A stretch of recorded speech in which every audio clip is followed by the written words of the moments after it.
इस वीडियो में हम लोग देखेंगे क्लास 8वीं गणित प्रश्नावली 2.1 के क्वेश्चन नंबर 1 से लेकर क्वेश्चन नंबर 10 तक देखेंगे। चलिए इसको कॉपी पे बना लेते हैं, इसके बाद समझाने का प्रयास करते हैं, अन्यथा वीडियो काफ़ी लंबा हो जाएगा। आपको कम टाइम के अंदर अच्छे से समझाने की गारंटी है। अगर समझ में नहीं आता है तो कमेंट कर सकते हैं आप। सबसे पहले यहाँ पे लिखा गया कि अध्याय 2 एक चर वाले रैखिक समीकरण, कुछ इसका बेसिक है। सबसे पहले उसको समझ लेते हैं। यहाँ पे दिया गया कि 2x - 7 = 11। यह जो बराबर का चिन्ह रहता है इसको समता बोला जाता है, और बराबर के उस साइड जो अंक रहता है उसको समीकरण बोलते हैं। और इसमें जो x, y, z, a, b, c, d जो भी रहता है उसको चर संख्या बोलते हैं। और जो अंक के रूप में यहाँ पे 2 है उसको बताया गया है कि यह अचर संख्या है। इसको हम लोग बायां पक्ष बोलते हैं। बराबर के जो पहले रहता है उसको बायां बोलते हैं, लेफ्ट भाग होता है यह, इसीलिए इसको बोला गया यहाँ पे। इसीलिए यहाँ पे लिखा गया कि 2x - जो 7 है बराबर वह बायां पक्ष है इसमें का, और उस साइड का जो 11 है वह दर्शाया गया है कि वह दायां पक्ष है। यहाँ पे कुछ दिया गया निर्देश है प्रश्न को हल करते समय। यहाँ पे स्टार में बताया गया कि प्रश्नों को हल करते समय उनमें बराबर चिन्ह का प्रयोग करेंगे, जिसका अर्थ है दायां पक्ष व बायां पक्ष बराबर है उसे हम समीकरण कहते हैं। जिसमें बराबर चिन्ह प्रयुक्त रहता है उसे हम लोग कह सकते हैं कि वह एक समीकरण है। यहाँ पे 2 नंबर स्टार में बताया गया कि व्यंजक के कुछ उदाहरण इस प्रकार रहते हैं। तो व्यंजक इसे बोला जाता है, जैसे कि x+3 है, 3x है, यहाँ पे 3x+1 है, 5/4 × x - 4 है। इसमें बराबर का चिन्ह नहीं है तो हम लोग कह सकते हैं कि यह कुछ व्यंजक का उदाहरण है। इसमें हम x का मान नहीं निकाल सकते हैं। इसमें यह भी बताया गया है कि इसमें जब बराबर का चिन्ह है ही नहीं तो हम लोग x का मान नहीं निकाल सकते हैं। इसके बाद 3 नंबर स्टार में यहाँ पे बताया गया कि x² + 3, y + y², 1 + x + x² ये रैखिक व्यंजक नहीं है। यहाँ पे दर्शाया गया क्योंकि यहाँ चर का अधिकतम घात 1 से अधिक है। यहाँ के जो चर का अधिकतम घात है वह 1 से अधिक है, 2 यहाँ पे दिया गया है, इसीलिए हम लोग कह सकते हैं कि यह रैखिक व्यंजक नहीं है। प्रश्नों को हल करते समय जो बराबर का चिन्ह रहता है, अगर बराबर के उस साइड जाएगा तो हम लोग माइनस कर लेंगे, माइनस रहेगा बराबर के उस साइड जाएगा प्लस हो जाएगा, और गुणा रहेगा बराबर के उस साइड जाएगा भाग हो जाएगा। यदि इस साइड भाग का चिन्ह रहेगा और बराबर के उस साइड करेंगे हम लोग तो गुणा का चिन्ह हो जाएगा। और यहाँ पे बताया गया है कि यदि माइनस से माइनस में हम लोग गुणा करते हैं तो बराबर में प्लस हो जाएगा। यदि प्लस में हम लोग गुणा करेंगे तो बराबर में प्लस ही रहेगा, लेकिन माइनस में हम लोग प्लस ले गुणा करेंगे तो बराबर में माइनस हो जाएगा। यदि प्लस को पहले और माइनस को बाद में रखकर गुणा करेंगे तब भी बराबर में माइनस ही हो जाएगा। चलिए इसके बाद प्रश्न को देखते हैं हम लोग। जैसा कि यहाँ पे निर्देश में दिया गया है कि निम्नलिखित समीकरणों का हल ज्ञात कीजिए। क्वेश्चन नंबर 1 में यहाँ पे दिया गया कि 3 × x - 3 = 15। तो सबसे पहले हम लोग लिखेंगे हल, और इसके बाद प्रश्न को सबसे पहले उतार लिया जाता है, इसके बाद हम लोग हल करते हैं। तो सबसे पहले जैसा कि मैंने प्रश्न को उसी तरह उतार लिया है, इस साइड 3 जो है वो गुणा में है, अगर बराबर के उस साइड जाएगा तो भाग में हो जाएगा, इसलिए 15 और भागे में 3 रख दिए हैं, और यहाँ पे बच गया है x - 3। x - 3 को उसी तरह रख दिए हैं। इसके बाद 15 में 3 से भाग दे दिए, 3 × 5 = 15, यहाँ पे 5 हो जाएगा तो 5 रख दिए हैं, और x - 3 को उसी तरह रख दिए हैं। इस साइड माइनस है और बराबर के उस साइड ले जाएंगे तो प्लस हो जाएगा। इसके बाद यहाँ पे बच गया x, 5 में हम लोग 3 को जोड़ देंगे तो 5 और 3 जोड़ देंगे तो हो जाएगा 8। तो हम लोग कह सकते हैं कि इसीलिए जो x का मान है वह 8 हो जाएगा, यही इसका आंसर हो जाएगा। क्वेश्चन नंबर 2 में यहाँ पे दिया गया था कि x/2 - 7 = 15। सबसे पहले हल लिखकर उसी तरह प्रश्न को उतार लिए हैं। इसके बाद x/2 उसी तरह बराबर 15 का 15 -7 है, बराबर के उस साइड जाएगा तो +7 हो जाएगा, और x/2 को उसी तरह रख दिए हैं। 15 और 7 जोड़ दिए हम लोग तो 22 हो गया है। कह सकते हैं कि x के जो बटे में 2 है भाग में है, और बराबर के उस साइड जाएगा तो गुणा हो जाएगा। इसके बाद 22 में हम लोग 2 से गुणा कर देंगे, और यहाँ पे बच गया है x का x उसी तरह उतार दिए हैं, और 22 में 2 से गुणा कर देंगे तो 22 दूना का 44 होता है, यही इसका आंसर हो जाएगा। क्वेश्चन नंबर 3 में यहाँ पे दिया गया कि -2x/7 + 2 = 8। सबसे पहले हल लिखकर प्रश्न को उसी तरह उतार लिए हैं। इसके बाद -2x/7 उसी तरह है, बराबर में 8 काट प्लस इधर है, बराबर के उस साइड जाएगा तो माइनस हो जाएगा, माइनस 2x बटे में 7 को उसी तरह रख दिए हैं। 8 में से 2 को घटा देंगे हो जाएगा 6। इस साइड 7 भाग में है और बराबर के उस साइड जाएगा तो गुणा में हो जाएगा और यहाँ पे बच जाएगा माइनस 2x। 6 में 7 से गुणा कर देंगे तो 6 सते 42 होता है। माइनस 2x गुणा में है और बराबर के उस साइड जाएगा तो भाग में हो जाएगा। तो 42 और बटे में माइनस 2 से माइनस यहाँ पे रख दिए हैं और 2 से भाग दे दिए हैं। इसको काट देंगे, 2 दूना का 4 होता है और 2 एकम 2 होता है, आंसर हो जाएगा। क्वेश्चन नंबर 4 में यहाँ पे दिया गया है कि 7 माइनस 3x बराबर में 18। हल लिखकर सबसे पहले प्रश्न को उसी तरह उतार लिए हैं। इसके बाद हम लोग माइनस 3x को उसी तरह रखे हैं, बराबर के बराबर और 18 का 18।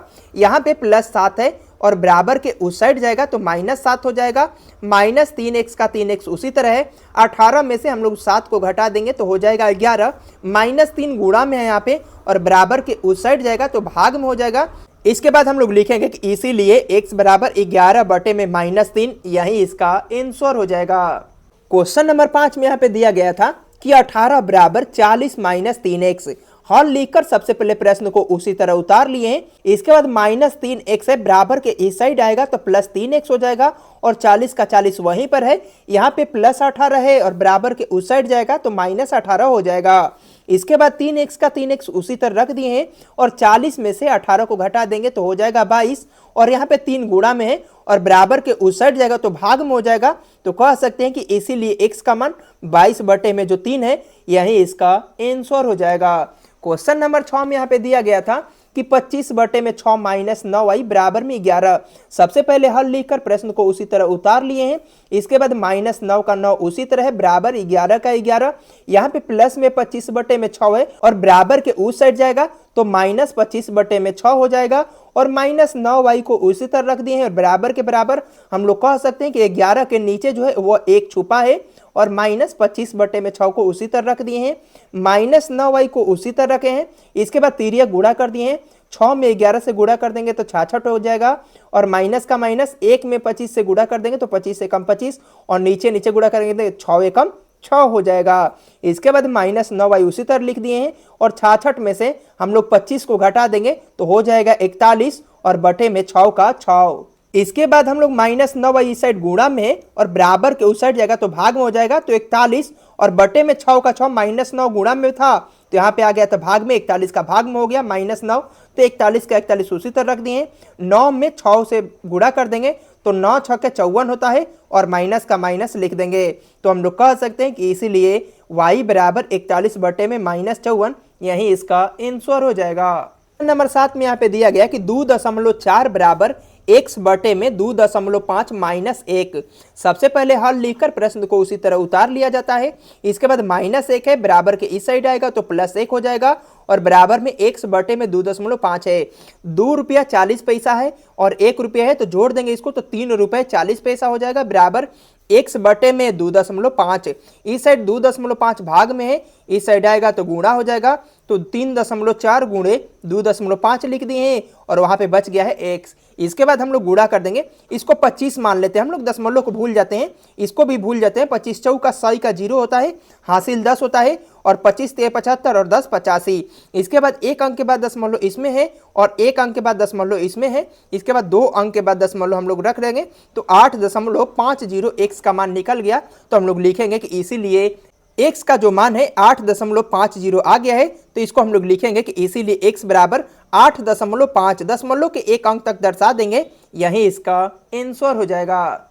क्वेश्चन नंबर 8 में यहाँ पे दिया गया था कि 3x + 10 बराबर 1। तो हल में लिख के सबसे पहले प्रश्न को उसी तरह उतार लिए हैं। इसके बाद 3x के 3x बराबर का बराबर 1 का 1 प्लस 10 है, बराबर के उस साइड जाएगा तो माइनस 10 हो जाएगा। 3x का 3x 10 में से 1 को घटा देंगे तो हो जाएगा माइनस 9। 3 गुणा में है, बराबर के उस साइड जाएगा तो भाग में हो जाएगा। इसके बाद इसको काट देंगे कि 3 तिहाई 9 हो जाएगा। 3 को 3 यहाँ पे रख दिए और माइनस का माइनस, x का मान जो है x का मान है वह -3 है, यही इसका आंसर हो जाएगा। क्वेश्चन नंबर 9 में यहाँ पे दिया गया था कि 2 × x + 11 बटे में 4 बराबर में 13। तो सबसे पहले हल लेकर प्रश्न को उसी तरह उतार लिए हैं। इसके बाद 2 इस साइड गुणा में है और बराबर के उस साइड जाएगा तो भाग में हो जाएगा। तो यहाँ पे बच जाएगा x + 11 बटे में 4 बराबर 13 और बटे में 2 हो जाएगा। x का x उसी तरह लिख दिए और बराबर का बराबर 13/2। यहाँ पे प्लस 11/4 है और बराबर के उस साइड भेज देंगे तो माइनस 11/4 हो जाएगा। इसके बाद x का x उसी तरह रख दिए हैं। इसके बाद तिरिया गुणा कर दिए हैं कि 13 में 4 से गुणा कर देंगे तो 13 चौका 52 होता है और माइनस का माइनस 2 में 11 से गुणा कर देंगे तो 11 दूना का 22 होता है। इसके बाद नीचे नीचे गुणा कर देंगे तो 2 चौका 8 होता है। इसके बाद x का x उसी तरह रख दिए हैं। इसके बाद 52 में से हम लोग 22 को घटा देंगे तो हो जाएगा 30 और बटे में 8 का 8।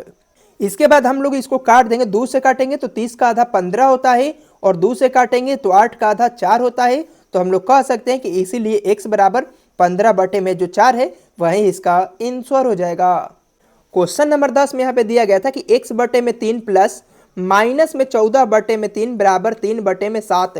सबसे पहले हल लिखकर प्रश्न को उसी तरह उतार लिए हैं। इसके बाद x बटे में 3 लिखे हैं। इसके बाद प्लस ले माइनस में गुणा हो जाएगा तो माइनस हो जाएगा और 14 बटे में 3 बराबर 3 बटे में 7। इसके बाद तिरिया गुणा कर देंगे, लेकिन हम लोग देखते हैं कि यहाँ पे जो हर का मान है 3 और 3 सेम है तो ऊपर का उसी तरह उतर जाएगा अंश का मान। तो x माइनस 14 का 14 और 2 3 के बदले हर में एक चिन्ह रख देंगे और बराबर 3 बटे में 7 वहाँ। इसके बाद x माइनस 14 को उसी तरह रख दिए हैं। 3 भागा में है, उधर जाएगा तो गुणा में हो जाएगा तो लिखेंगे 3 गुणे 3 और बटे में 7 है और x माइनस 14 को उसी तरह रख दिए हैं। इसके बाद x माइनस 14 यहाँ पे था उसी तरह यहाँ पे उतार दिए हैं। 3 में 3 से गुणा कर देंगे, 3 3 9 हो जाएगा और बटे में 7 का 7। इसके बाद 9 बटे में 7 उसी तरह उतार दिए हैं। माइनस 14 है, बराबर के उस साइड जाएगा तो प्लस 14 हो जाएगा। इसके बाद x का x उसी तरह रख दिए हैं। इसके बाद 9 बटे में 7 उसी तरह प्लस का प्लस। इसके बाद हम लोग कह सकते हैं कि 14 का नीचे जो है 1 छुपा है तो 14 बटे में हम लोग 1 लिख सकते हैं। इसके बाद x का x उसी तरह रखे हैं। 1 में 9 से गुणा कर देंगे, 9 कम 9 हो जाएगा प्लस का प्लस। 7 में 14 से गुणा कर देंगे तो 14 7 98 होता है और 7 में 1 से गुणा कर देंगे तो 7 कम 7 हो जाएगा। इसके बाद 98 में हम लोग 9 को जोड़ देंगे तो हो जाएगा 107 और बटे में 7 का 7। तो हम लोग कह सकते हैं कि इसीलिए x बराबर 107 बटे में जो 7 है यही इसका आंसर हो जाएगा। इस प्रकार हम लोगों ने क्वेश्चन नंबर 1 से लेकर 10 तक देख लिए हैं। मिलते हैं नेक्स्ट वीडियो में।